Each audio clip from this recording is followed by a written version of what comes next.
This video is part of a series to help you to learn to use the Answer Ladies Machine Knitting Notebook, which is now available in 2 volumes. One volume is for standard and bulky machines, one is for mid-gauge machines, and it contains 2 common mid-gauge gauges. There's a link to the book in the program notes, and today we're going to work on sleeves. First, we'll knit one bottom up, a long-sleeved version, and then we'll knit one top down, hanging the garment on the machine to accomplish it. And that'll be a short sleeve. We're still working on the very basic pullover. The sleeve will be shaped like this. That's the wrist at the bottom and the shoulder area where the scissors are laying. The short sleeve is shaped just like the long sleeve, but the bottom of it begins where you see the yellow dotted line rather than at the wrist. Whether short or long, the sleeve fits into the garment like this, between the 2 yarn markers that we created, one when knitting the front and one when knitting the back. The basic sleeve material appears in the book on pages 10 to 15, and here's what the pattern looks like. We fill it in with the blanks from charts like these. What we need to know is how many stitches to cast on, how frequently and how many times to increase, the total stitch count at the top of the sleeve, and the total row count we'll want to knit to before binding off. All that information is in one of these charts, the correct one for your gauge. Stitches to cast on, how to work the increases, total row count we're going for, and total number of stitches at the top. Let's focus for a moment on understanding working the increases. It's one of the only places in the book where I had to use some abbreviations. Increases are worked on both sides of the sleeve. So the top row here reads, increase every 6 rows 5 times. And that's understood to mean increase 1 on each side every 6 rows 5 times.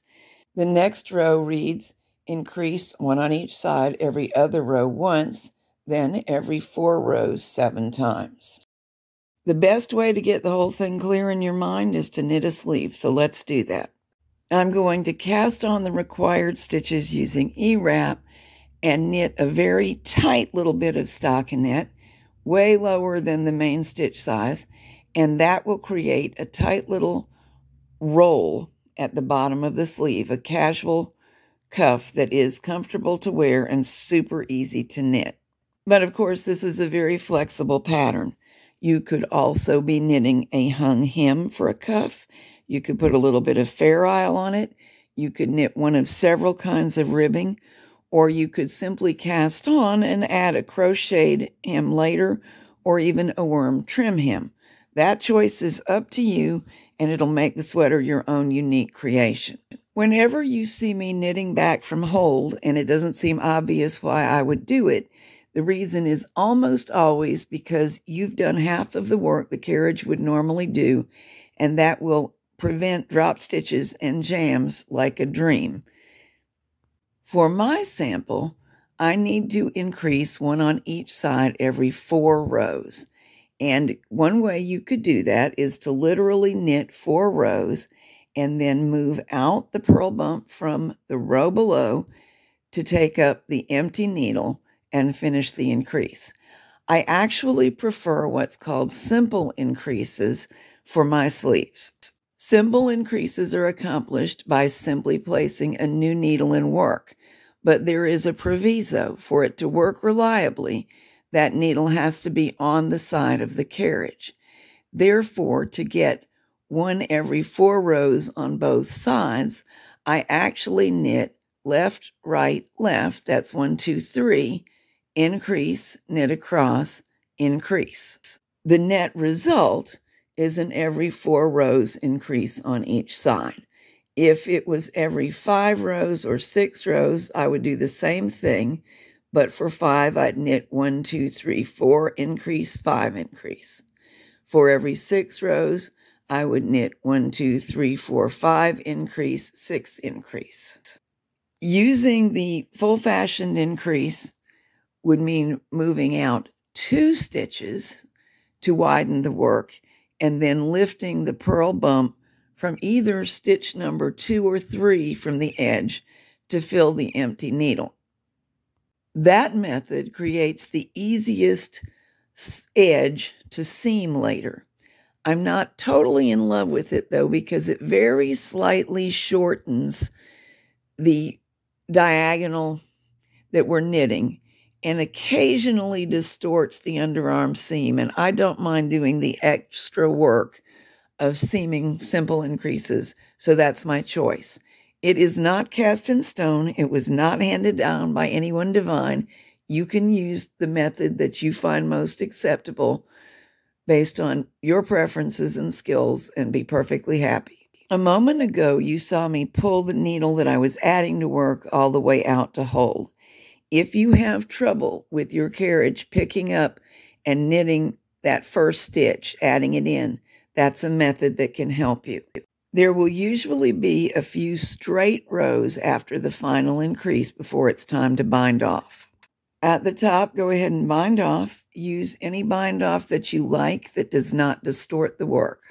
Position the sleeve top at the top of one armhole between the two yarn markers that we placed while knitting the front and back of the torso.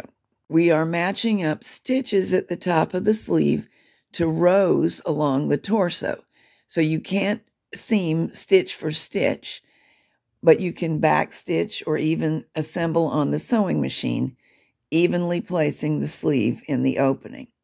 Here you can see the yarn marker alignment. Instructions for changing to short sleeves begin on page 29 at present, although because I still am editing and adding photos, that could shift around just a little bit.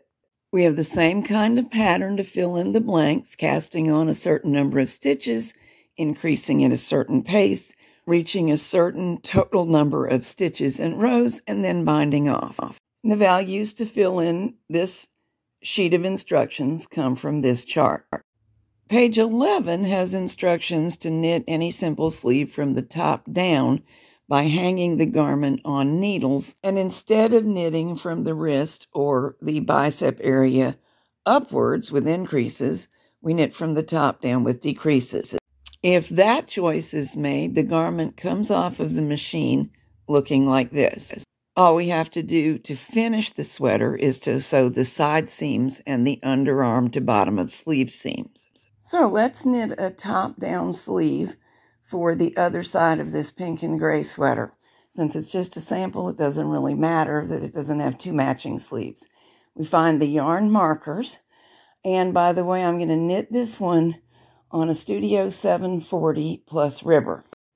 Position the shoulder seam in the center and hang one stitch on each side of 0. Then go all the way to the stitch count limits.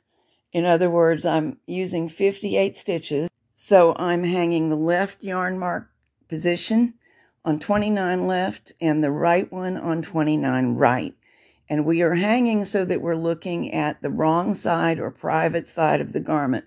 In this case, it's the purl side, but I learned years ago from Laura Canaan to call it public and private because you don't always use the knit side as the public side. Now we divide up the length and hang it roughly in the center, trying to keep everything as even as possible, and insert your tool right next to the edge column of stitches.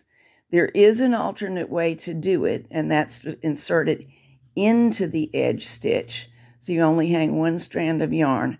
But I am more pleased with this effect, or the effect of hanging the whole stitch column, and I suggest you give it a try at least once, and then make your own decision. Like so many things, personal style has a legitimate place in your knitting style. One super important thing to remember is we are matching stitches and rows in the same manner that we were when hanging the neckline, at least in some places. That means it is possible to accidentally get 2 needles in one opening. It is easy to avoid because we have more rows than stitches to work with, but you must avoid it because what will occur if you don't is a run in the fabric that is not easily corrected. So we hung the number of top stitches from the chart, And now we're going to work decreases moving down rather than increases moving up. As usual, you may knit any hem that you like, but I am preparing for the eventuality that I'm going to knit a ribbed hem at the bottom of the cuff in the bicep area. So I'm hanging a cast-on comb in the fabric of the sweater. I can hang some additional weights in that. If you did not own the kind of comb that I'm using and like, what you would do is knit a few rows on waste yarn, knit in a row of ravel cord, hang your ribber comb and some weights in that, but you don't have to hang the weights yet. We won't need them till we get to the ribbing. Then knit the sleeve top down, and you'll be ready to use the ribber when it's required. We'll use the same information as for the bottom up sleeve, but use it upside down. Starting with the number of stitches designated for the top of the sleeve, working decreases as we knit. For the top row, that would be 1 decrease on each side every 6 rows 5 times. We should end up with the number of stitches called for the cast on if knitting bottom up. Same number of rows, top down or bottom up, and then knit the hem. I'm going to knit 1 purl, 1 ribbing. You have an option if doing this, and that is to decrease 1 single stitch, one side only, when setting up, because you may like to have both end stitches on the main bed. Then bring the beds together, put on the ribber arm, transfer every other stitch from the main bed to the ribber bed. I'm showing you multiple methods of transferring. The double eye tool is the classic method, most favored. It works very well, and it's very easy to avoid dropping stitches. But if you cannot find yours, or it's lost in the sofa at present, the single prong tool also works, as does a little curved tine tool that Paslip used to make. This one is actually made for knitting looms and is a little bit thick for the standard gauge machine, but does do the trick very nicely. The tool resembles a dental pick, and a dental pick may be used. With everything transferred, double check the stitch sizes and that both carriages are set to knit in both directions. Knit the rows that you want for the hem, and basically bind off. But you do have some options. I found that I needed a little bit of extra weight at the edges to keep my stitches knitting off properly, so I added the heavy forks that are found in my book, Cheap Tricks and Cool Tools. Some people like to bind off in ribbing using the latch tool and waggling it main bed, ribber, and binding off the stitches in order. I do have a video demonstrating that. It's not my favorite method. You can also transfer every stitch back to the main bed and either bind off immediately or do what I am showing you here. After the transfer, I'm going to knit 1 plain row on the main bed, then bind off around the gate pegs. It's a nice, neat edge, and of course that final little row likes to roll out a little bit, but it resembles piping. It's actually good looking. If you did not want that look, you then need to bind off immediately after completing the transfer back to the main bed. Those who don't own ribbers could still have knitted these rows at a reduced stitch size and now be laddering down and latching each column of purl stitches up to form the purls. That could be every 2nd stitch or every 3rd stitch. I did my bind off camera, and now we can see what we've got. Always give your ribbing a lengthwise tug before calling it finished. So we've come to the end of the skills necessary for the basic sweater. In this movie, we knitted 2 sleeves, 1 short, 1 long, 1 bottom up, 1 top down. This basic drop-shouldered crew style is probably the most used sweater design in the history of the world.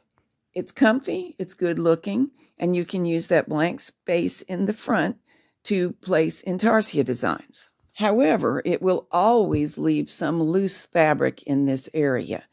In the next video, we will talk about making a modified drop shoulder that gets rid of some of that And we'll also start looking at cardigans that open in the front.